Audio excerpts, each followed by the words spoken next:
रामपुर गांव में हरिया नाम का एक व्यापारी रहता था जो सेठ हरिश्चंद्र के यहाँ काम करता था। हरिया सेठ के खेतों पर मजदूरी करता था और फिर आए फसलों को नाव से दूसरे गांव में बेचा करता था।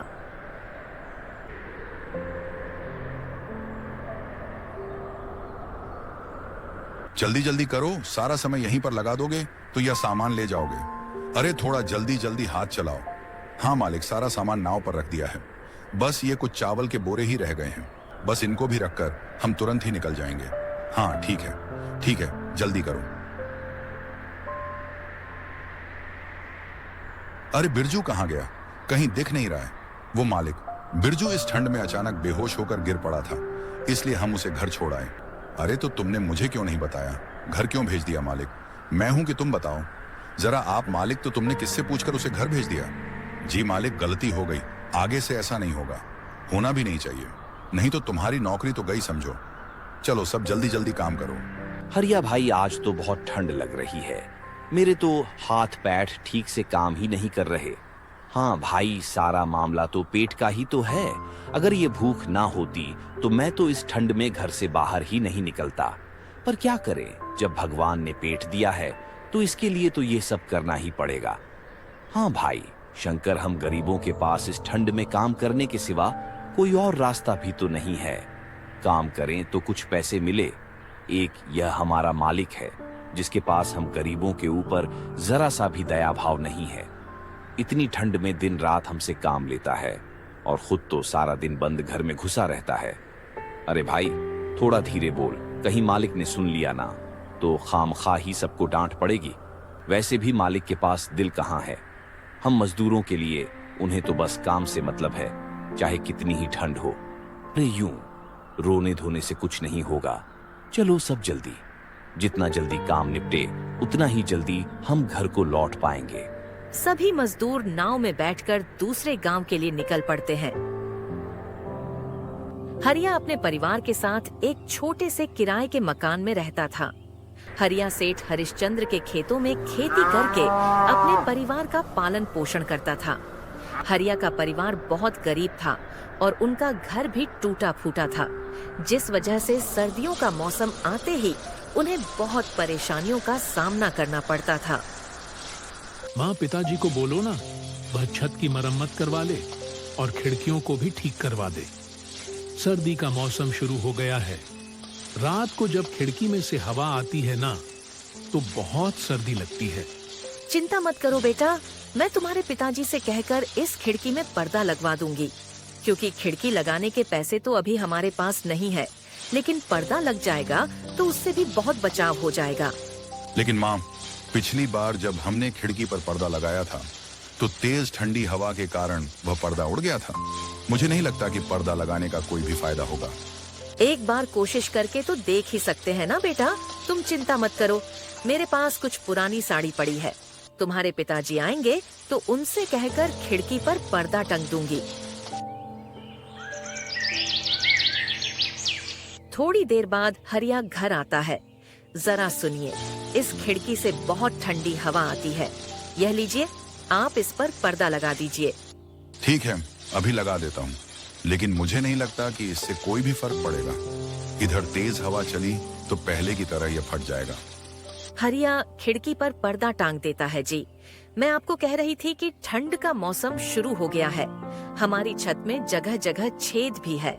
अगर ठंड में कहीं बारिश हो गई तो इस सर्दी को झेलना हमारे लिए कठिन हो जाएगा। इससे पहले कि कहीं बारिश हो, आप इस छत की मरम्मत करवा दीजिए। पर बिंदिया, तुम्हें तो पता है ना, मरम्मत करवाने में काफी पैसे लग जाएंगे और इतने पैसे अभी मेरे पास नहीं हैं। तुम्हें तो पता ही है ना, सेठ हरिश्चंद्र इतनी आसानी से पैसे देने वाला नहीं है। मेरी तनख्वाह ही वह बहुत मुश्किल से देता है, तो मुझे उधार में पैसे क्यों देगा? नहीं तो हमारे गांव में जमींदार धर भी तो है, आप उससे पैसे ले लीजिए, किसी से भी पैसे ले लीजिए, बस छत की मरम्मत करवा दीजिए। यह ठंडी हवा अब हमसे बर्दाश्त नहीं होती है। अगर बारिश हो गई तो हमारा क्या होगा? ठीक है बिंदिया, मैं गिरधर के पास जाकर कुछ पैसे उधार मांग कर देखता हूँ। थोड़ी देर बाद हरिया जमींदार गिरधर के पास पहुँच जाता है। अरे आओ हरिया, कहो कैसे आना हुआ? आखिर इतने दिनों बाद अचानक तुम्हें हमारी याद कैसे आ गई? जमींदार जी, मुझे कुछ पैसे उधार चाहिए थे। अच्छा, तो तुम उधार लेने आए हो? उधार तो मैं तुम्हें दे दूंगा, लेकिन प्रतिशत ब्याज लगेगा। जमींदार जी, ब्याज कुछ कम नहीं हो सकता। नहीं भाई हरिया, ब्याज तो 3% ही लगेगा। गांव के बाकी लोगों को भी मैं 3% पर ही ब्याज देता हूं, तो भला तुम्हें कैसे कम लगा सकता हूं? अगर मैं तुम्हें ब्याज कम लगाया तो गांव के अन्य लोगों के साथ बेईमानी होगी ना? हाँ, बात तो आपकी ठीक है, मगर अरे, अगर मगर के चक्कर में मत पड़ो। मैं कौन सा आज ही तुमसे पैसे मांग रहा हूं? अभी कुछ दिन रहने दो, अगले महीने बाद से ब्याज की रकम चुका देना। मुझे भी कोई जल्दी नहीं है। ठीक है जमींदार जी, तो आप मुझे 3% ब्याज पर ही पैसे दे दो।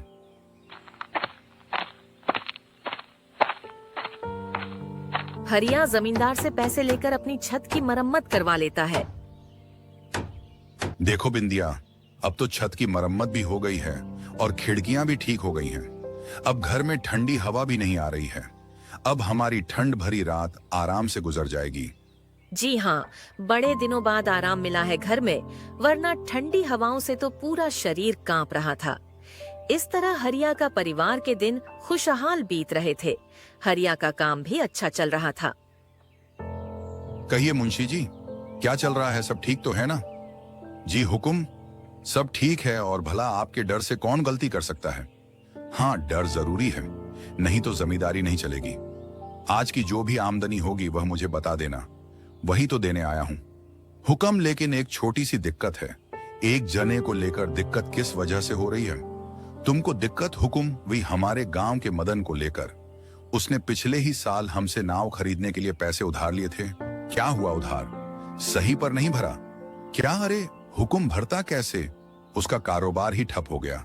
सुना था कि उसकी दुकान में चोरी हो गई थी, जिससे उसे बहुत घाटा हुआ और अब वह उधार नहीं भर पा रहा। अच्छा ऐसा है, तो जो उसने नाव खरीदी है उसे उठा लो। गिरधर बहुत ही चालाक और लालची जमींदार था। पहले गांव के लोगों को बड़े भारी ब्याज पर पैसे देता था और ब्याज ना चुका पाने पर उनके घर, खेत खलिहान सब हड़प लिया करता था।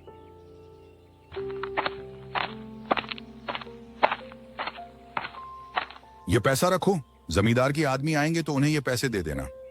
और कब तक देना होगा जी? गुड्डू अब बड़ा हो रहा है, उसकी पढ़ाई के लिए भी तो कुछ जमा करना होगा ना? और ज्यादा दिन नहीं, लगभग सब चुकता हो ही गया है। बस भगवान की कृपा से इसी तरह काम चलता रहा ना तो अगले आने वाले 3 महीनों में हमारा सारा कर्जा चुकता हो जाएगा। भगवान करे ऐसा ही हो। गुड्डू कहाँ है उसका? अच्छे से ख्याल रखना, आखिर वही हमारे लिए सब कुछ है।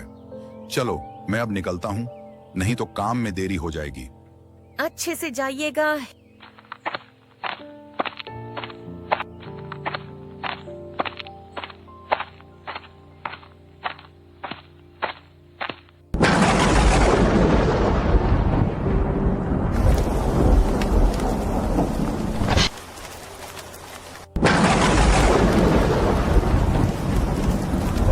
हे भगवान, बारिश होने लगी। न जाने तुम्हारे पिताजी कहाँ रह गए। भगवान करे सब ठीक हो।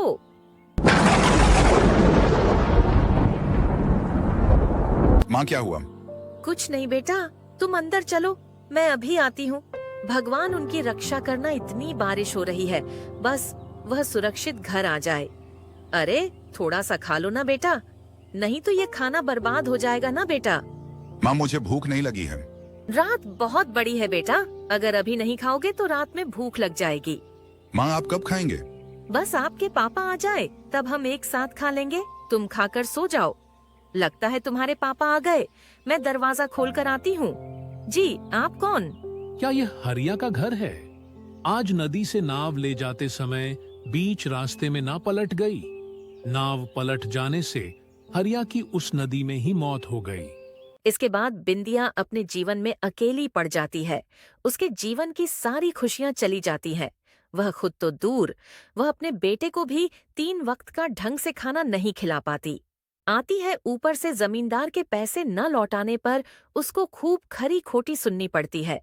वह दिन के आधे समय में सिर्फ रोती रहती थी। उसे जीने की कोई इच्छा न थी, इसलिए वह खुद को मारना चाहती थी। लेकिन यह सब सोचते ही उसे अपने बेटे की याद आ जाती थी। अगर मैं भी चली गई तो मेरे बच्चे को कौन देखेगा? नहीं, मैं कमजोर नहीं पड़ सकती। मुझे जीना होगा अपने बेटे के लिए। हम दोनों माँ बेटे को जीना ही पड़ेगा। लेकिन कुछ भी करूं, कुछ पैसे तो चाहिए ही। वह मैं कहाँ से लाऊंगी? जमींदार बाबू को तो वैसे ही पैसे देने हैं। अगर उनसे मांगूंगी तो क्या वह देंगे? जो भी हो, एक बार बोलकर देखती हूँ, हो सके दे दे।